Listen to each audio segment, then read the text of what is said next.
Okay, so welcome back to the Future Intelligent Talks today. Today, we are happy to have Grisha, who received his PhD from King's College London for his geometric deep learning algorithm for the interface of state-state structure in dynamical systems. His research interests are in geometric deep learning, differential equations, signal processing, and performance optimization for big data problems. So, Grisha, if you're ready, the floor is yours now. Thank you, Kai, for the kind introduction. And yeah, thank you for the University of Cambridge Future Intelligence Talk team for inviting me. Yeah, so I would like to begin by talking about optimization with respect to qualitative objectives. And so I guess we can start by talking about what it means to have qualitative versus quantitative objectives. And usually it's related to data, right? So over the course of my career, I've had the luck to be able to deal with quite a few different data sets. And depending on the experimental setting, the experimentalists care about different aspects of the data and they don't care about other aspects. So we'll talk about what that means, qualitative versus quantitative, in detail here. So, first, for example, we can talk about plate reader assays, which are basically just fluorescence measurements from sort of robot plate readers that read off some kind of intensity of some fluorescent proteins in response to organisms sort of dealing with their local environment. Maybe you've exposed them to some chemicals, and oftentimes these experiments, you only care about log fold changes in the intensity observed, or maybe you care only about whether there's the signal is turned on or not, or maybe you care about whether things are positively correlated or negatively correlated. But actually, the intersection or the scaling or sort of the size of the distribution is not something that you care about. You care about sort of high level things. Um, Maybe sort of getting into more detail, you can in fluorescence microscopy add spatial and temporal dynamics to these measurements. So, depending on the spatial and temporal distribution, here in this example with my collaborator Silvia Caballero Mancebo, we were interested in the buckling dynamics of this fertilized oocyte egg. And yeah, it was important to map these dynamics to physical variables such as tension and other measurements that you can perform with membrane dynamics.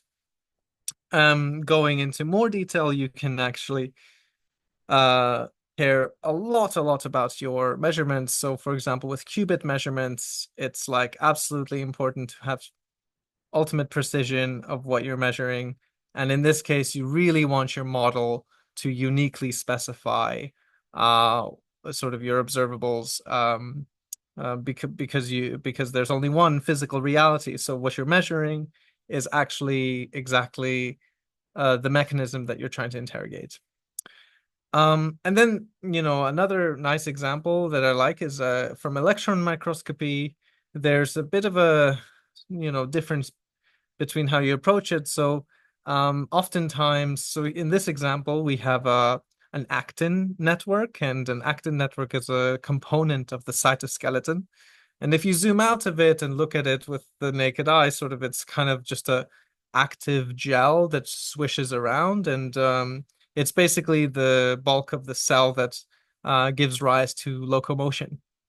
But if you zoom in, it's a dense interconnected network of filaments that have its own branching and polymerization dynamics. And if you want a model, this model would have to interpolate between the microscopic and the macroscopic observables. And you don't really care about the details in between. You don't care about the exact placement of filaments or how it's done, but you care about the statistics and the overall force response curves that it gives rise to. So, yeah, this is what we mean by sort of caring about different aspects of the data, whether you care about qualitative or quantitative aspects. And so, because of my background, sort of my undergraduate in physics, I have a deep love for dynamical systems theory. And I might be biased by selecting certain models to model different scales of organisms. So, anything from molecules to genetic sequences, all the way up to tissues or colonies of bacteria or even ecology, you can sort of use these models that that highlighted in blue um, as ways of representing the data. Now, if you're lucky, these systems are continuous in some parameter, time or space. And that means that you can take derivatives with respect to these models. And if you can take derivatives, then you can insert them as layers or as part of optimization processes in AI systems. So this is really convenient if you have if you want to do AI assisted kind of hybrid modeling. And so, bringing it a little bit closer to biology, so one of the metaphors that they like to use in epigenetics to distinguish two different qualitative behaviors is sort of this Waddington landscape. So suppose there's a phenotype A, which is, this ball that's highlighted in yellow. This could be a single cell or an entire organism. And as you change some environmental condition P, you encourage the ball to roll down this valley. And this valley is this epigenetic landscape, which is sort of really complicated, parameterized by some parameters, theta. And it's mostly hidden to you, but it leads to different behaviors. So in this case, it will lead to two different behaviors. It could either go slightly to the left or to the right. And by changing the landscape, you can give rise to a different phenotype, phenotype B, which has access to more behaviors. And so, what does this mean for dynamical systems theory? Well, in this particular example, we have just a limit cycle and a fixed point. And depending on where we place the fixed points and the limit cycle relative to each other, you give rise to different qualitative behaviors. So in this particular example, you start off with a limit cycle here, but maybe if you place it on top of if you place the fixed point on top of the limit cycle, sorry, then you induce a bifurcation and suddenly you break this periodic behavior and you get a completely different qualitative set of things. And if you'll notice, when interesting things are about to happen, there's this critical slowing down, and we'll discuss this in the next slide. One of the beautiful things is that the Jacobian, which is this object that, you have your function f, which determines how you get from one time step to the next one. And the Jacobian is the derivative of this function with respect to all state variables. And that gives rise to a matrix. And if you multiply this matrix by the set of set of basis vectors U, that could represent a blob in this state space, it rotates and translates the blob according to what the local dynamics should be. And you can think of it as basically this object that will determine for you what the local propagation rules are. And if the eigenvalues of the Jacobian are positive, it will stretch in one direction. If it's negative, it will compress. And if there are imaginary components to the eigenvalues, you get a rotation of this blob. So it's a very useful object. And um, another thing that it would be important to observe is sort of the following two truths about interesting behavior. And so, firstly, we'll talk about how things look like when they're not interesting. So, when there's not going to be a shift in qualitative behavior, it's on short time scales. Nature likes to relax exponentially. So, these eigenvalues that shrink or compress the state space distribution will always be sort of these exponential multiplication factors. Um, and the exponential relaxation is very well known in equilibrium dynamics. But what if we had a degeneracy in this field? And what that means is is that you have a direction in which the vector fields doesn't change. So it's actually constant. And if it's constant, that means that any eigenvector t hat in this case would not change direction. So the multiplication with the Jacobian would actually be zero, because you get e to the zero, and e to the zero is one, and then you just map the vector back to itself. So what happens if you have this location in the field where things locally seem to stay the same? Well, if we expand the vector along that area, you get the familiar exponential term, which is this sort of equilibrium relaxation. But also you get this more interesting term, which is polynomial in higher order derivatives with respect to the Jacobian. And this is the interesting term which is known in sort of phase transition theory from physics and also in other critical phenomena. Whenever there's something interesting that's about to happen, a resonance cascade or something like that, you get this power law relationship with time, which tends to dominate. The second important observation is that if you have this degenerate field, and at the same time, you also are near a fixed point when usually you observe things in equilibrium. So you don't really see temporal dynamics, but you see dynamics around some sort of equilibrium. Then the field itself in that area is zero. But then that state space blob that we talked about, if you were to describe it in terms of some covariance matrix sigma, the inverse of that covariance matrix is proportional to the Jacobian. But the Jacobian's eigenvalues at that point, according to criteria 2, is zero. So the inverse of that particular eigenvalue would be zero, and therefore the variance diverges. And this is another thing that's observed in a very famous model, what's happening? There we go. In a very famous model, in the Ising model, this is one of the first things that you learn in physics, is that you have this sort of relationship between magnetism and temperature, and there's a critical temperature at which interesting things happen. So the temperature below, you sort of equilibrium dynamics dominates, and you get a magnetization in only one direction. Above a certain critical temperature, it's just random noise, and you get no magnetization. But just at the critical temperature, that's when these quantities, susceptibility, for example, diverge, and then you get this first sort of phase transition into a magnetizable object. And what happens when we bring this back to eigenvalues, so the description of systems with respect to eigenvalues of the Jacobian, is that you're looking for crossings of the real part crossing zero. And that's when interesting things happen. So how do we take these three learnings, eigenvalues crossing zero, polynomial relaxation times, and divergence of variance into account when thinking about inference?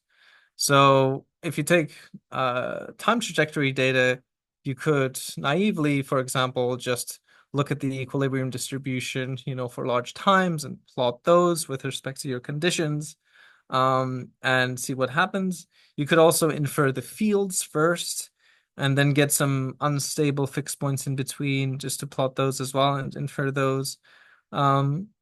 So this is something that we tried in various different settings, and sort of one learning lesson that I'd like to pick out, and maybe this was an invitation to find a better method, is that if you just use non-parametric approaches on trajectories, you get a whole mess. This is just a synthetic example just to illustrate the point. But if you just use time course trajectories, so in this case, we have trajectories going around in circles. So all we've done is generated data from a cyclic field.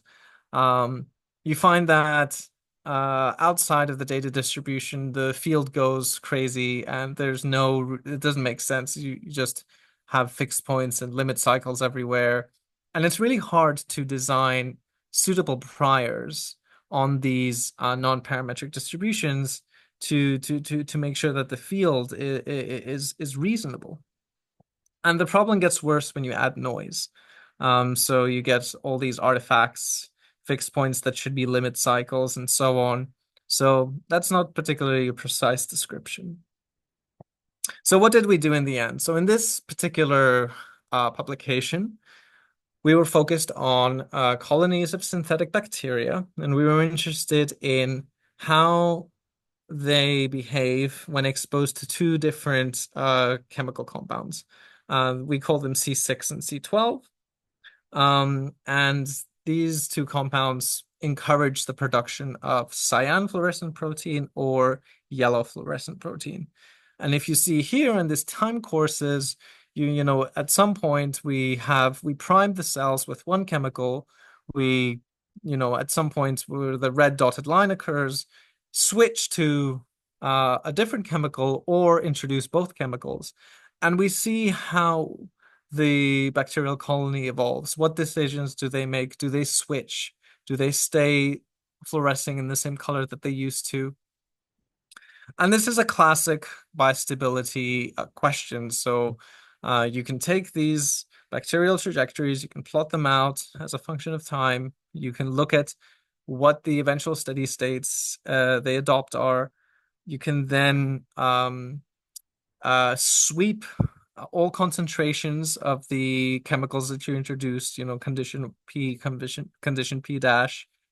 And you'll find that actually at high-end concentrations in the top right-hand corner, no matter how much of an additional new chemical you introduce, the cells have already decided that they wanted to stick to their original fluorescing states. And this is the bistable region. In some cases, it stays fluorescing in yellow. In other cases, it still continues fluorescing in cyan. And you can use some kind of measure of the distance between the two populations. And again, you can see the manifestation of this divergence of variance near the cusp points. That's the interesting bit where something strange is about to happen. And when something strange is about to happen, then, you know, the populations separate and you can divide your two qualitatively different regimes.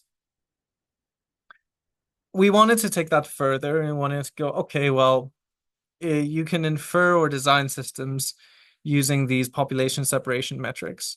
But can you do this for limit cycles? Could you actually do this more directly in the space of the eigenvalues of the Jacobian of a system? And that was the purpose of sort of our NeurIPS paper. And basically the main contribution of the paper is this bifurcation measure that I'm showing you here. So if you don't want to read the paper and you just want to, you know, get the main gist, this formula is the one you should use if you want to do this kind of thing. And the main points are, well, you're trying to encourage the eigenvalues of your Jacobian to be zero. But at the same time, you want to encourage a crossing, right? You don't want to approach zero asymptotically from below or from above. You want to make sure that you have a crossing. And that's the purpose of the directional derivative in the denominator, d by ds real part of lambda. That is why that is there. And according to the figure to the left, you can see that every single time something interesting happens, the measure, the bifurcation measure, goes to 1. And using these kind of dips into 1, you can segment out your space of qualitatively distinct behaviors. And so what can you do? Well, you can, for example, say, okay, give me all models that have a bifurcation here at -1 shown as a yellow golden line, and at +1 also shown as a yellow golden vertical line. And give me all the bistable models that satisfy those two conditions. And then you get a line of qualitatively equivalent models, which is shown in black on the left-hand side in the cost landscape. And you can see the individual stars sort of are individual models along that line. that black line lies in a basin of attraction, which is sort of in dark purple. And those are all of the models that have two turning points, so two bifurcations, somewhere in the field of view of the parameter between -3 and 3. And outside of that, you have all monostable models. So in this way, if you incorporate the bifurcation measure into some optimization routine, into a cost function, you can segment out your qualitatively distinct models. And actually combining these two ideas together, you can have a local measure to encourage bifurcations in the places that you want. And you can have a global constraint for limit cycles or other aspects of the state space field that you want. For example, using a method that we described before that wasn't particularly useful outside of the data distribution, but is useful for confining the field. And so, as an example, you could design a system where you have a Hopf bifurcation to begin with at P star. Then you design a limit cycle that's potentially in the shape of some interesting, your favorite shape. And then you can decide that it should have a sniper bifurcation where the limit cycle disappears and forms into a single steady state at the end. And so we went back to our previous publication and revisited the synthetic bistable circuit and found that actually it has another qualitatively different sort of set of parameters that lead to an oscillatory regime, which we didn't know existed before. So we knew about states, clusters 1, 2, and 3 in parameter space, but we didn't know about cluster 4. So that was nice to discover. So switching gears a little bit, let's talk about flow cytometry. And in flow cytometry, what you're doing mainly is exploring high-dimensional point clouds using specific domain knowledge that you have about the cells. And so each point in the point cloud is actually coming from a fluorescence measurement when a cell is funneled single file through hydrodynamic focusing to be interrogated by laser. These lasers excite the cell and the cell emits fluorescently. And depending on what you've labeled that cell with, you can label it these days in modern machines of upwards from 30 to 50 different proteins or surface signals. And they give off their own measurements. And you basically then have a high-dimensional point cloud, which you basically hierarchically filter until you find the thing that you want. So first you filter for anomalies on the time course, then you filter for the specific scale and complexity of cell that you want, for example, white blood cells. You make sure you filter out singlets, then you make sure you only measure alive cells using your sort of zombie dye marker.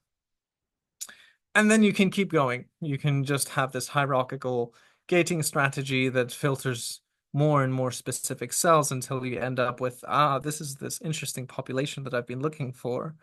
But obviously you can see that it can quickly get out of hand if you have upwards of 50 channels, especially with modern machines and new techniques such as spectral flow cytometry. And so our solution to that is Flow Atlas, which is a tool that allows you to navigate high-dimensional point clouds, and it leverages the same kind of technology that satellite tiling software uses, like Google Maps, to be able to render in real time sort of the map of what you're looking at the right scale. So you can render billions of points at the same time. You can zoom in, you can draw polygons around your populations of interest and, investigate properties and draw this qualitative picture of, okay, this is where all of my white blood cells live. They're upregulated in liver for some reason, and you can keep exploring that way. Once you've labeled everything, you can go back to your raw data and see what that means. And so I would like to thank all of these lovely people for collaborating with me, especially my supervisors, Neil and Attila, who have been doing this work with me at King's College and Microsoft Research Cambridge. and Matilda Peruzzo, Silvia Gabariello, Valerie Coppard, Paul Grant, and Jan Miller for giving me access to all of these interesting data sets. And yeah, building this picture of what I just showed you today. Now, in future research, what I would like to do and inviting people to come and reach out and collaborate with me is I would like to investigate the effect of viscosity laws on the evolution of morphology, investigating questions about the origin of life and multicellularity. And I would like to build complex fluid structure interaction simulations in this new technology called Web GPU, which is very exciting. It sort of allows you to deploy simulations on a mobile device. And yeah, if any of these things interest you, do reach out on my website or contact me on this email. And to conclude, I would just like to say thank you very much for listening again. And let me know if you want to reach out and collaborate. I will be moving to Japan in a couple of weeks, and there'll be some interesting things there. So if any of you are interested in artificial life research, please do reach out. And yeah, I'll be taking questions. Thank you very much.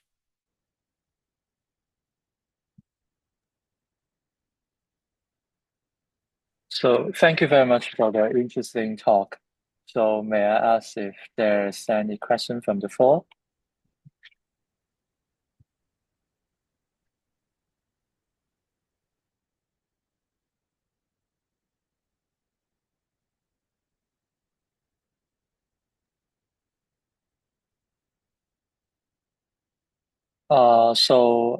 Maybe I can ask the first question first. So in the one of your slides, you show the pattern. All right. So when you change the point, the pattern change accordingly.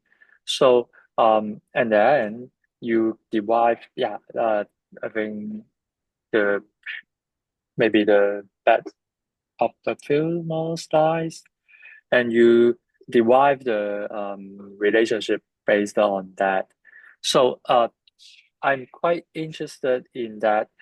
In more in particular, I was wondering how you can achieve that, because sometimes when we do the scientific research, we see the pattern, but sometimes it's hard to derive the equation out of that. So can you share some experience to us? Like, because by the way, this channel is also for the general public. So if you have any advice on how you achieve that, it would be very useful to us as well. Yeah, no, it's a good question. Yeah, so oftentimes, yeah, you basically see a pattern, and sort of one of the patterns that I've been fascinated by is Turing patterns, which are these self-organizing patterns that emerge on zebra stripes on different types of fish. And yeah, so if you are observing a pattern or a particular behavior, like what should you do? What's the minimal set of assumptions you need to create that pattern? Um, and this is, I think, already quite well done in the context of ordinary differential equations. So you can actually now just design limit cycles qualitatively. So you can draw it with your finger, basically. I want a limit cycle that looks like this, and I want a fixed point that is over there. But in spatially extended systems, it's a little bit more difficult. There are tools for this. So for those who are interested in pattern formation in spatially extended systems, I would recommend looking up Bifurcation Kit JL. That's like a tool for doing bifurcation analysis in PDEs, partial differential equations. Um, and also, yeah, trying to, you know, because a lot of the time when it came to these bacterial systems in particular, our collaborators were focused a lot on the right kind of first principle derivations that would lead to the same behaviors, right? So you have a bunch of assumptions about how the chemistry works, and you derive the reaction equations, and then they lead to these behaviors. So it's important to try these, they're called bottom-up approaches, to see whether you can derive things from scratch. But also it's important to remember that actually what the data is telling you is really simple. It's just telling you that there's two fixed points sometimes and then one fixed point the rest of the time. And keeping those two pictures in mind and not getting lost in the details of, well, how would it happen from first principles is very important. Yeah, that's my advice. Yeah, interesting. So, do you have any other questions from the floor?